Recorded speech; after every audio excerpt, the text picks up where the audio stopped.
This demo shows the configuration of an adapter flow that fetches a file, adds an RFH2 header, and writes it all to WebSphere message queue.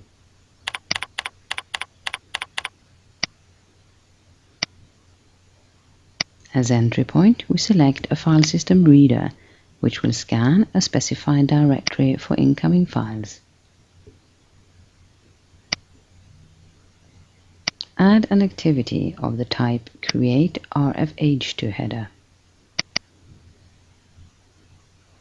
The header code page property specifies the code page for the RFH2 header itself. The format of the actual file is specified under data that follows RFH2. Here you can also set the code page of the found file.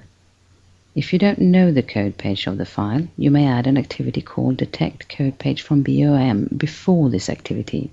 Then you can use activity binding and automatically get the value for coded character set ID. The advantage of using activity binding is that changes of the original property value will automatically take effect in all values bound to the original. Here, however, we don't use activity binding, but add the code page manually. To send the original file name in the RFH2 header, you can, for example, specify it in the USR folder data.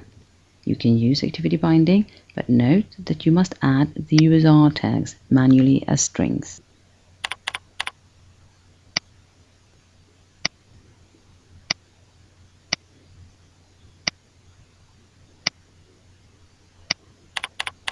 Set named value data to UTF-8. Add a FileToWSMQ writer.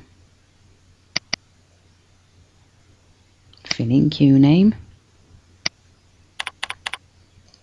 and set format to MQHRF2, which is the standard format when using RFH2 headers.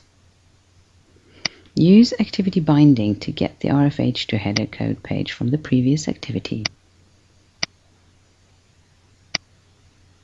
Our FileToWSMQ is now completed.